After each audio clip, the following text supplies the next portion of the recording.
Chapitre 6, faisons un peu de théorie. Numéro 5, les mesures. Les mesures, ou bars en anglais, sont une autre division du temps. Elles correspondent aussi aux différents blocs qui forment une musique. Elles contiennent les fameux temps, demi-temps et consorts. En fonction du chiffrage, le nombre de temps dans une mesure changera. Ce chiffrage se présente sous la forme d'une fraction.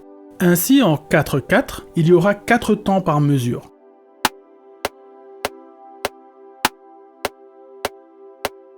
En 3/4, 3 temps.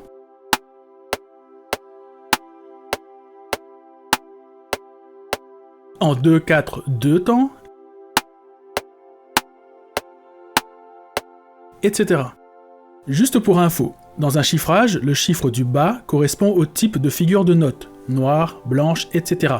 Et le chiffre du haut correspond au nombre de ce type de figure de note qu'il y aura dans une mesure. Ainsi, en 4/4, nous avons 4 noirs dans une mesure, mais en 2/2, nous aurons 2 blanches. Une blanche en solfège étant équivalente à la durée de 2 noirs.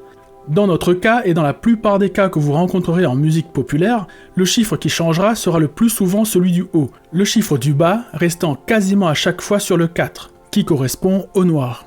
Le chiffrage 4/4, appelé aussi 4 temps, est le chiffrage le plus utilisé en musique. Souvenez-vous du 1, 2, 3, 4. Quasiment tout ce que vous écoutez à la radio, de la variété au rock en passant par l'électro-dance ou le rap, sont majoritairement en 4 temps. Les autres chiffrages sont plus utilisés en musique classique, en musique de film, dans des courants de musique alternative, ou alors certains groupes connus peuvent utiliser d'autres chiffrages sur certains de leurs titres pour expérimenter un peu. D'ailleurs, ces titres peuvent même devenir cultes pour les connaisseurs. Vous pouvez bien sûr utiliser d'autres chiffrages pour vos titres, cela pourrait donner un style particulier à vos musiques, mais gardez juste en tête que cela pourrait dérouter vos auditeurs qui sont très habitués aux 4 temps et aux 3 temps. Ceci dit, une section en 3 temps dans un morceau en 4 temps pourrait faire son petit effet. Je vous conseille de vous familiariser avec les temps en vous entraînant à les compter dans les musiques que vous écoutez.